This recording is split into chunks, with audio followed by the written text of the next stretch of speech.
Hello everyone, আজি আমি discuss কৰিম এডুকেশনাল টেকনলজিৰ ওপৰত ইয়াৰ মিনিং, ডেফিনেশন আৰু অবজেক্টিভস। সো এডুকেশনাল টেকনলজিটো হৈছে এডুকেশনৰ লগত ৰিলেটেড এটা কনসেপ্ট আৰু এই কনসেপ্টটো এটা ব্ৰড কনসেপ্ট হয়।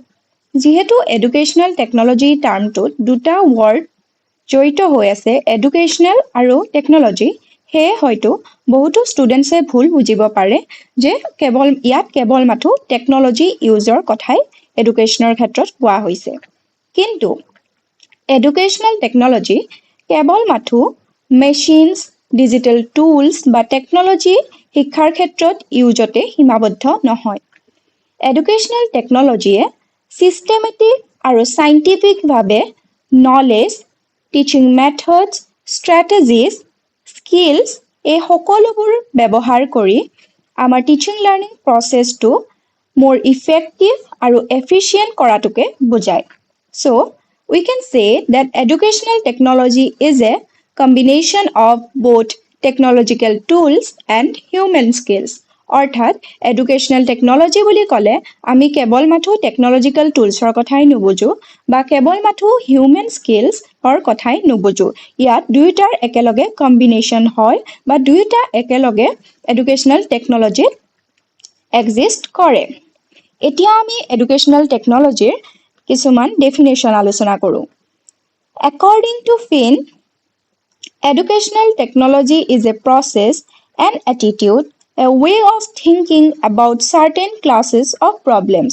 So, Finne কৈছে যে এডুকেশনাল টেকনলজি বুলি আমি যেতিয়া কওঁ তেতিয়া সেইটো এটা প্ৰচেছৰ কথা কয় বা এটা এটিটিউডৰ কথা কয় বা এটা ৱে অফ থিংকিং, যে আমি কেনেকৈ চাৰ্টেন প্ৰব্লেমছ অৰ্থাৎ এডুকেশনৰ লগত ৰিলেটেড প্ৰব্লেমছবোৰ আমি কেনেকৈ চাম, সেই প্ৰচেছটোৰ কথা বা এডুকেশনাল প্ৰব্লেমবোৰ চোৱাৰ এটিটিউডটোৰ কথা বা ৱে অফ থিংকিং বা সেইটো আমি এডুকেশনাল প্ৰব্লেমবোৰ কেনেধৰণে ভাবোঁ তাৰ বিষয়ে, সেইটোকে এডুকেশনাল টেকনলজি বুলি বুজা যায়। আনহাতে দ্য নেশ্যনেল কাউন্সিল ফৰ এডুকেশনাল টেকনলজিৰ মতে they defined educational technology as the development, application, and evaluation of systems, techniques, and aids to improve the process of human learning. So, National Council for Educational Technology কৈছে যে যেতিয়া আমি ডেভেলপমেণ্টৰ কথা কওঁ, যেতিয়া এপ্লিকেশ্যন বা ইভালুৱেশ্যন অফ চিষ্টেমটোক এপ্লাই কৰা হয় বা ইভালুৱেট কৰা হয় বা টেকনিক্স বা এইডছবোৰ ব্যৱহাৰ কৰি আমাৰ লাৰ্নিং প্ৰচেছটোত ইম্প্ৰুভাইজ কৰা হয়, তেতিয়া সেইটোৱে হৈছে আমাৰ এডুকেশনাল টেকনলজি। এতিয়া আমি এডুকেশনাল টেকনলজিৰ কিছুমান অবজেক্টিভছৰ বিষয়ে আলোচনা কৰিম। অৰ্থাৎ আমি এডুকেশনাল টেকনলজি কিয় ব্যৱহাৰ কৰোঁ? First of all, to modernise the teaching learning process. যিহেতু আমাৰ চেঞ্জিং টাইমৰ লগত ছ'চাইটিৰ নিডছবোৰো চেঞ্জ হৈ গৈছে, গতিকে সেই ছ'চাইটিৰ নিডছবোৰৰ লগত বা সেই মডাৰ্ণ ছ'চাইটিৰ লগত মিলিবৰ বাবে আমাৰ টিচিং লাৰ্নিং প্ৰচেছটো ইম্প্ৰুভ কৰিবলগীয়া হয়।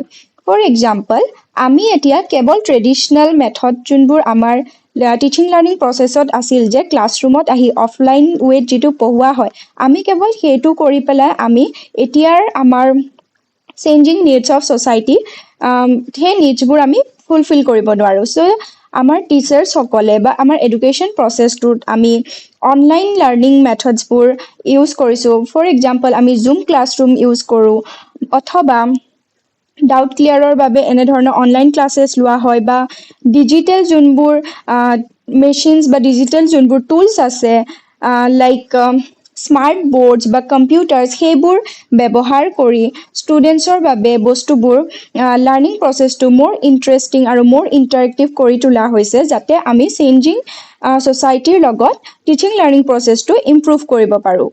Then next one is to improve teaching methods and strategies. যেতিয়া আমি কম্পিউটাৰ্ছ বা প্ৰজেক্টাৰ্ছ বা স্মাৰ্ট বৰ্ডছবোৰ ইউজ কৰিম, তেতিয়া টিচাৰৰ তেওঁ যোনটো মেথড ইউজ কৰিব বা তেওঁ যিটো ষ্ট্ৰেটেজি ইউজ কৰে, সেই ষ্ট্ৰেটেজি বা মেথডটো তেওঁ এই টুলছবোৰৰ সহায়ত ইম্প্ৰুভ কৰিব পাৰে বা বেছি ইফেক্টিভ আৰু ইণ্টাৰেষ্টিং বনাব পাৰে। ফৰ এক্সাম্পল, এজন টিচাৰে যদি গ্লোবেল ৱাৰ্মিঙৰ কথা কৈছে তেনেহ'লে কিছুমান ভিডিঅ'জ দেখুৱাব পাৰে প্ৰজেক্টৰ্ছত কিছুমান ডিজিটেল ফটোজ দেখুৱাব পাৰে যিবোৰে ষ্টুডেণ্টছৰ ইণ্টাৰেষ্টটো বঢ়াব বা তেওঁলোকক এট্ৰেক্ট কৰিব লাৰ্ণিং প্ৰচেছটোত টিচিং লাৰ্ণিং প্ৰচেছটোত then third thing is to make education systematic and scientific যিহেতু আমাৰ এডুকেশ্যনেল টেকন'লজিয়ে সদায় এটা চাইণ্টিফিক ৱেত আমি নলেজ বা আমাৰ ষ্ট্ৰেটেজিজ বা আমাৰ স্কিলছসমূহ বা ডিজিটেল টুলছসমূহ ইউজৰ কথা কয় গতিকে এডুকেশ্যনেল টেকন'লজিয়ে আমাৰ এডুকেশ্যন প্ৰচেছটো বেছি চিষ্টেমেটিক আৰু চাইণ্টিফিক বনাই তোলে It ensured that teaching is well planned, organized, and based on proper methods. Then fourth one is to improve evaluation methods. Educational technology provides tools like online quizzes and continuous feedback to assess students better. So, কি কৰে educational টেকন'লজিয়ে আমাৰ evaluation মেথডবোৰ বেছি improve কৰি তোলে কাৰণ টিচাৰে কি কৰিব পাৰে অনলাইন কুইজেছ পাতি ষ্টুডেণ্টছৰ কিমানখিনি ইম্প্ৰুভমেণ্ট হৈছে সেইখিনি ইভালুৱেট কৰিব পাৰে বা কণ্টিনিউৱাছ ফিডবেক ষ্টুডেণ্টছৰ পৰা লৈ থাকিব পাৰে বা ষ্টুডেণ্টছেও কণ্টিনিউৱাছ ফিডবেক টিচাৰ্ছক প্ৰভাইড কৰিব পাৰে তেওঁলোকে কিমান দূৰ বুজিছে গতিকে এই সকলোখিনিয়ে আমাৰ ইভালুৱেশ্যন প্ৰচেছটোক বেছি ইম্প্ৰুভ কৰি তুলিছে And the fifth one is to develop the qualities of both teachers and students.